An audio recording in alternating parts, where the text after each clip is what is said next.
जबरदस्ती वो उसके मुंह में रोटी का निवाला डाल देते हैं। ये मान लेना कि उन्हें रोजे की अहमियत का अंदाजा नहीं होगा, ज्यादती ही होगी। दरअसल इस तरह के वाकयात ही उन खदशों और अंदेशों को मजबूती देते हैं जिनका बीजेपी और नरेंद्र मोदी के ताल्लुक से बारहा जिक्र किया जाता है। गुज़श्ता एक महीने के अंदर बीजेपी और आरएसएस की जैली तंजीमों के कारकुन और ओहदेदारों ने अक़लियतों के साथ जिस तरह के खिलाफ बातचीत की है, जिस तरह का जारहाना रुख अख्तियार किया है, उसने कई सवाल खड़े कर दिए हैं। क्या इन वाकयात को महज एक्सेप्शन या के तौर पर लिया जाना चाहिए, या फिर ये कोई संगीन रुझानात की तरफ इशारा कर रहा है? इसी मामले पर बातचीत करने के लिए हमारे साथ स्टूडियो में मौजूद हैं कांग्रेस के तर्जुमान प्रणव झा, सीनियर सहाफी और सियासी तजियाकार अजय सिंह और गरीब नवाज फाउंडेशन के चेयरमैन मौलाना अंसार रजा साहब, जिन्होंने इस पूरे मसले पर एक रिट पिटीशन फाइल की है। इनके अलावा पटना स्टूडियो से हमारे साथ जुड़ रहे हैं जेडीयू के राज्यसभा रुकन अली अनवर साहब और दिल्ली से हमारे साथ जुड़ रहे हैं बीजेपी के लीडर विजेंद्र गुप्ता साहब। आप सभी का आलमी समय में खैर मकदम है। तो शुरू करते हैं खुली बहस।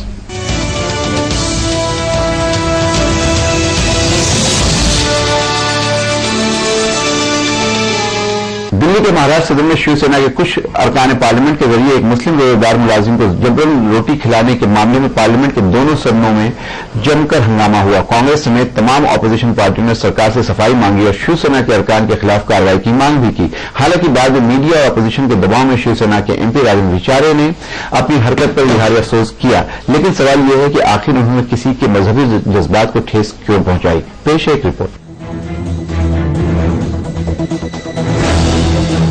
देखा आपने इक़्तिदार के नशे में चूर शिवसेना लीडरों की हरकत। शिवसेना के एमपी राजन विचारे महाराष्ट्र सदन में एक रोजेदार मुस्लिम मुलाजिम के मुंह में किस तरह जबरन रोटी ठूस रहे हैं। दरअसल शिवसेना रुकने पार्लियामेंट को महाराष्ट्र सदन में मिल रहे खाने से शिकायत थी, लेकिन रेजिडेंट कमिश्नर से शिकायत करने के बजाय वो यहाँ के मुलाजिम पर ही बरस पड़े। एक मुस्लिम रोजेदार मुलाजिम को जबरन रोटी खिलाने के मामले में पार्लियामेंट के दोनों ऐवानों में जमकर हंगामा हुआ। कांग्रेस ने मामला उठाते हुए कहा कि रमजान के पाक महीने में शिवसेना अरकान पार्लियामेंट की हरकत एक संगीन मसला है और इस पर हुकूमत को जवाब देना चाहिए। वहीं पार्लिमानी उमूर के वजीर वेंकैया नायडू ने ऐवान में इस मामले को उठाए जाने की मुखालिफत की और बाद में जांच की बात कहकर मसले को टालने की कोशिश की। बड़ा इम्पोर्टेंट इशू है और हम आज में एक समाज की भावना को ऐसा ये करना ये बड़ा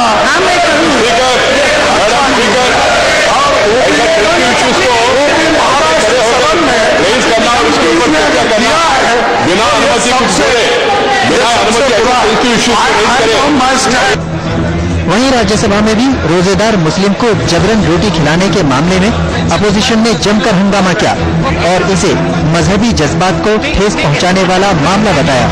जेडीयू के अली अनवर ने इस मुद्दे को उठाते हुए शिवसेना अरकान पार्लियामेंट के खिलाफ कार्रवाई की मांग की। वो चिल्लाता रहता है कि हम रोजा से हैं। क्या है आपका पॉइंट? क्या है? हम रोजा से हैं और उसके मुंह में रोटी जबरदस्ती उसको ठूस दिया जाता है। महोदय, ये हिंदुस्तान की सभ्यता और संस्कृति का अपमान है। हालांकि शिवसेना की हलीफ जमात बीजेपी के कुछ लीडरों ने शिवसेना अरकान पार्लियामेंट की इस हरकत को गलत बताया, लेकिन हुकूमत ने इस मामले में गैर संजीदगी का मुजाहरा किया। मोदी काबीना में वाहिद मुस्लिम वजीर नजमा हेप्तुल्ला जांच की बात कहकर मामले को रफा दफा करती नजर आई। आज पार्लियामेंट ने बोल दिया, मालूमात करेंगे कि क्या हुआ, कोई गलती से धोखे से ये बात हो गई, तो उसके आदमी को थोड़ा साहस रखना चाहिए। मुस्लिम मुलाजिम को जबरन रोटी खिलाने के मामले को शिवसेना ने पहले तो झूठ करार दिया, लेकिन जब कैमरे में कैद तस्वीरें सबके सामने आईं, तो सफाई पेश करने लगे और इस पूरे मामले पर दुख जाहिर किया। दुख का क्या आक्षेप है? आप देखो अभी आपके माध्यम से मुझे मालूम पड़ा कि तो उसका समझो उसको अभी मेरे को मालूम पड़ा तो उसको समझो उसकी भावना देखी होगी, तो इसके लिए महाराष्ट्र सदन मामले में हंगामा होने के बाद फिलहाल सदन की कैंटीन को बंद कर दिया गया है और आईआरसीटीसी ने कमेटी बनाकर जांच का हुक्म दे दिया है। लेकिन शिवसेना अरकान की यह हरकत न सिर्फ एक हिंदुस्तानी शहरी की मजहबी आजादी पर हमला है, बल्कि इससे पार्लियामेंट का वकार भी मजरूह होता है। आलमी समय के लिए दे रहे थे। नाज़रीन, आपने अभी एक रिपोर्ट देखी, बिल्कुल साफ है कि जिस तरह से अर्शद नाम के लड़के के साथ शिवसेना के एमपी विचारे ने जिस तरह का बर्ताव किया वो काबिल मजम्मत है। लेकिन सबसे बड़ा मसला यह है कि क्या विचारे ने ये जानबूझ के किया, और अगर ये किया तो सारी जगह बहस तो जरूर हो रही है कि विचारे साहब को इस तरह की चीज नहीं करनी चाहिए थी, एक रोजेदार के मुंह में रोटी नहीं डालनी चाहिए थी। लेकिन एक मुद्दा और है जिसके ऊपर शायद लोग बात नहीं कर रहे हैं उतना, कि क्या किसी भी मेंबर ऑफ पार्लियामेंट या किसी भी पब्लिक डोमेन में रहने वाले पब्लिक से जुड़े हुए लोगों को इस तरह का बर्ताव भी करना चाहिए। हम चलते हैं कांग्रेस के ये तर्जुमान है प्रणव झा, और उनसे जानने की कोशिश करते हैं कि ये इस पूरे मसले पे कांग्रेस क्या सोचती है। क्या ये सीधे तौर पे शिवसेना के एमपी ने जानबूझ के इस तरह की बात की या अनजाने में किया गया, और अगर किया गया तो इसके लिए क्या पूरे तौर पे माफी नहीं मांगनी चाहिए थी? प्रणव।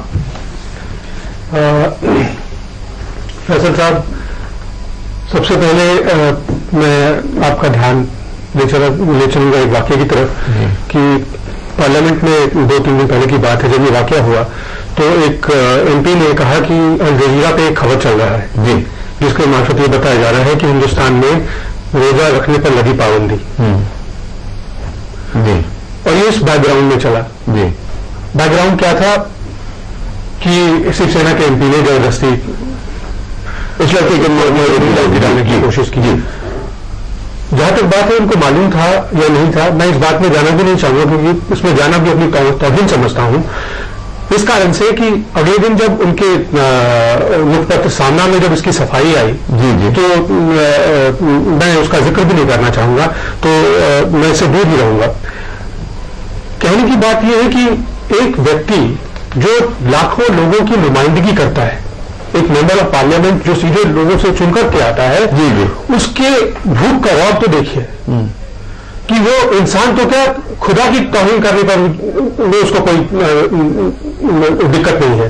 तो ये किस तरह की संस्कृति है, और मुझे आश्चर्य होता कि ये अगर कोई और कर रहा होता, क्योंकि वो शिवसेना से आते हैं तो मैं उनकी संस्कृति हर कोई हिंदू शिवसेना के लोगों के बारे में इस तरह की बातें आम हैं, हमेशा।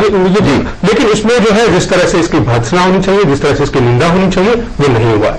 इसमें मुझे आश्चर्य है, इसमें मोदी जी आप हम लगातार देखें 2 महीने हो गए, उनकी चुप्पी जो है वो सारे लोगों के सामने है, और ये जैसे लग रहा है जैसे कि ना चाहते हुए आप देखें तो ये कहीं ना कहीं जैसे ये एक प्लेटफॉर्म बनाया जा रहा है। आप शुरुआत से देखेंगे, ये पुणे के वो जो एक लड़का था वो टेकी जिसकी हत्या हो जाती है, उसके बाद फिर अचानक बात चलती है आर्टिकल 370 की बात हो जाती है एक हफ्ते के बाद, उसके अगले हफ्ते बात होती है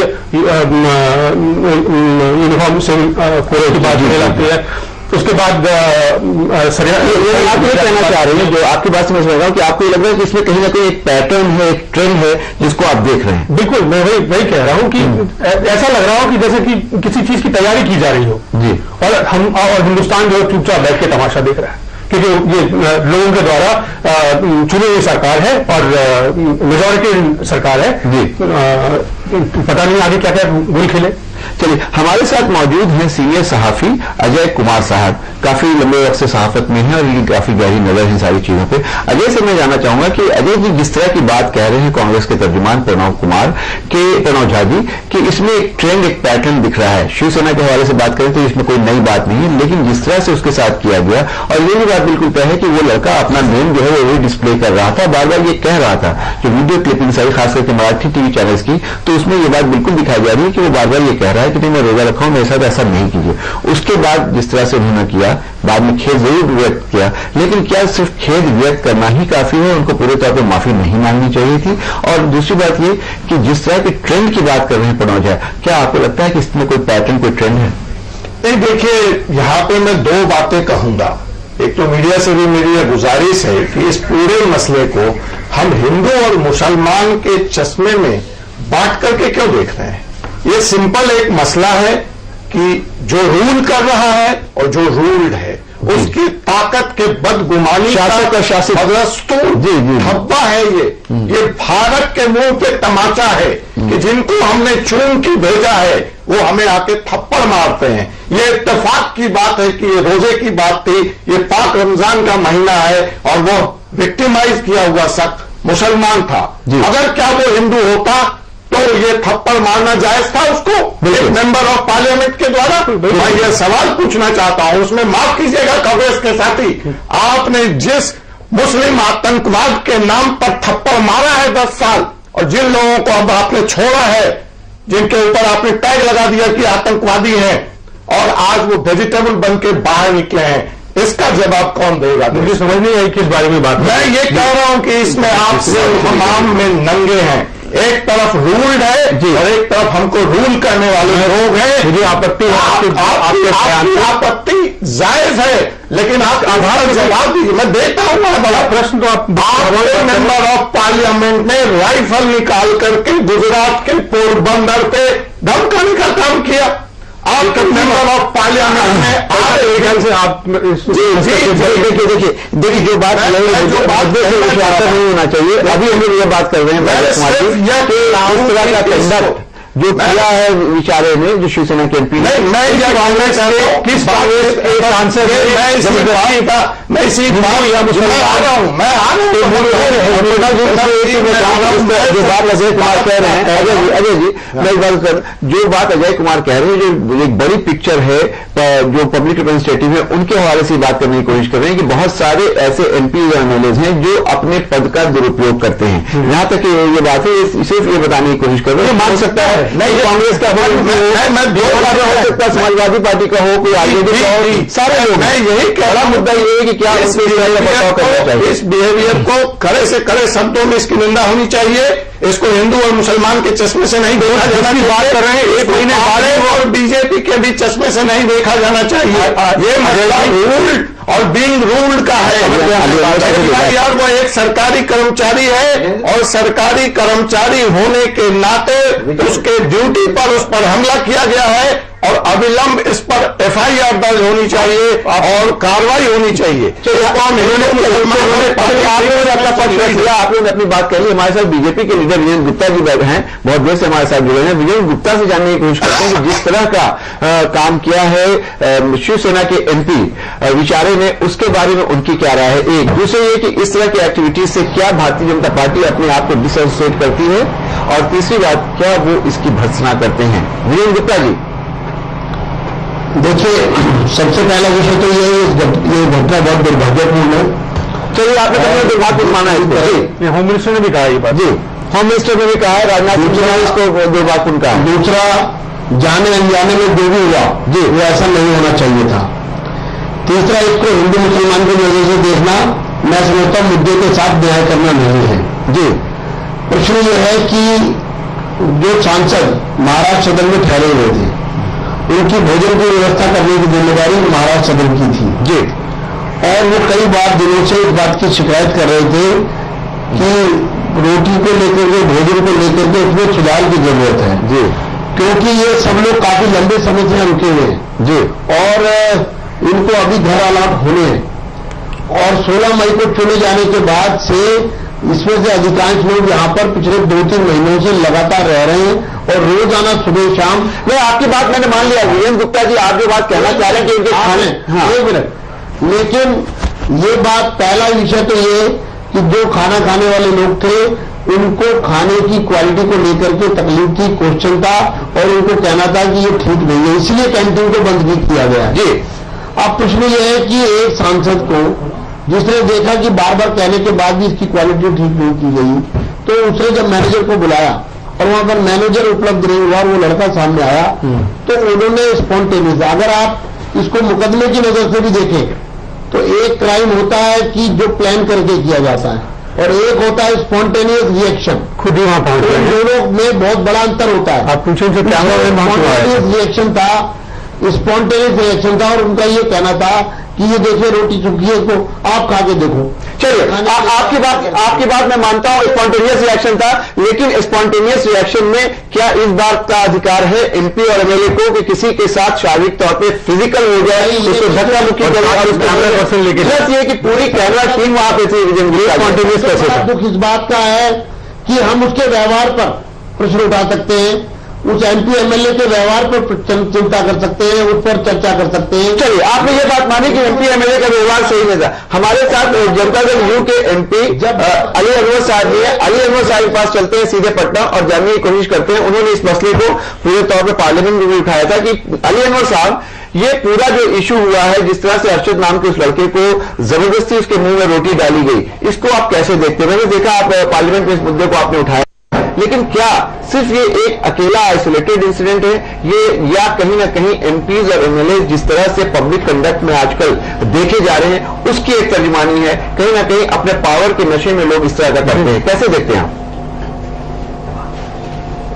देखिए, ये एक मेंबर पार्लियामेंट का अपने हाथ में कानून लेने का मामला है जी, गर्दी करने का ही सवाल नहीं है जी। जब वो एम्प्लाई कहता है कि हम रोजे से हैं,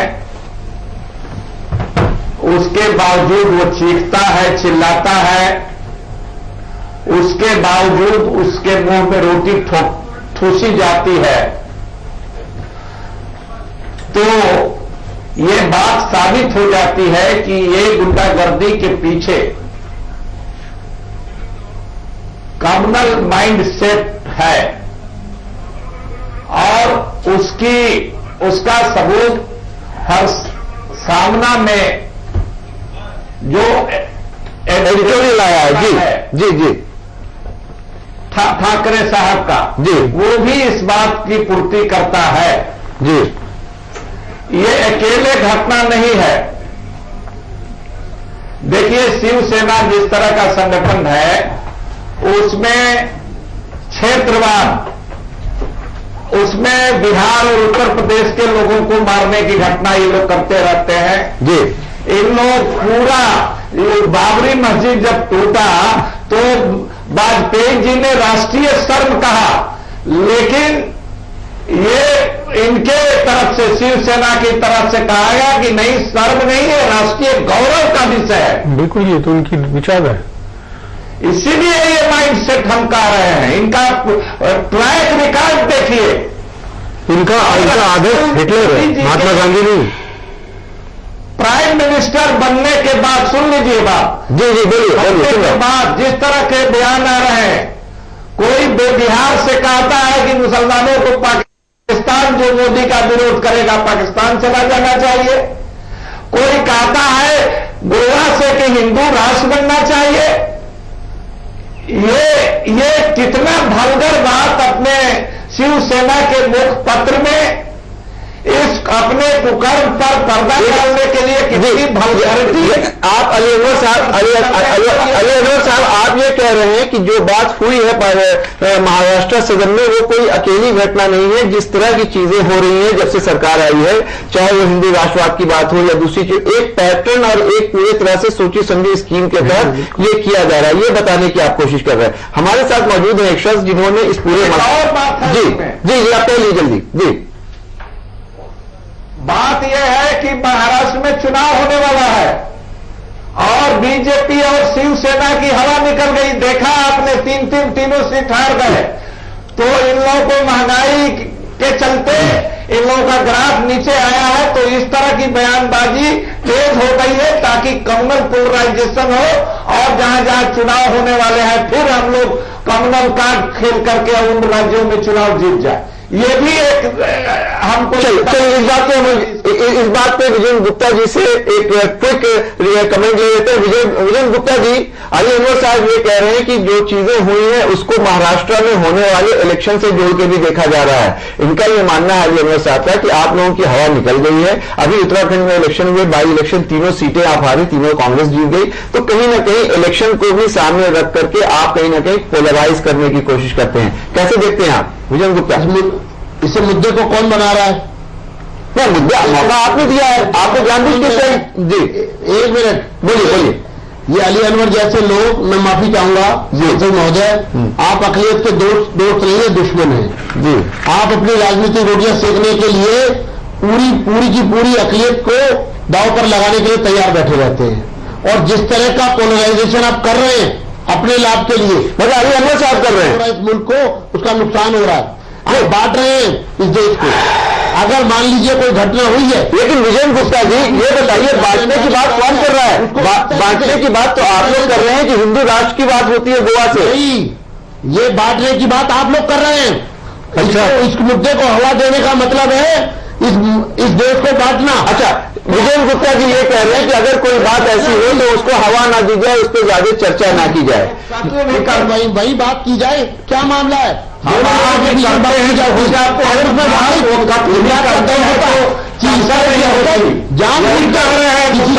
किसी रोजे से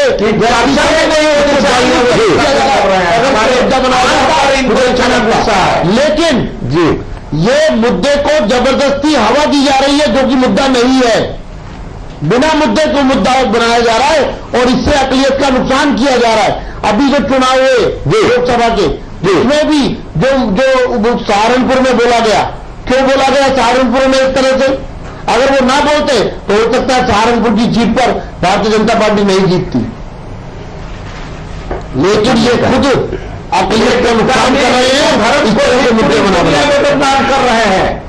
इस देश के हिंदू भाई ऐसे नहीं है, सब हिंदू भाई इसकी निंदा करेगा। ये मामले में है कि राजनीतिक रोटियां सेकने में लगे हुए हैं और इसलिए इस देश के सीधे साधे मुसलमान का के साथ अन्याय कर रहे हो।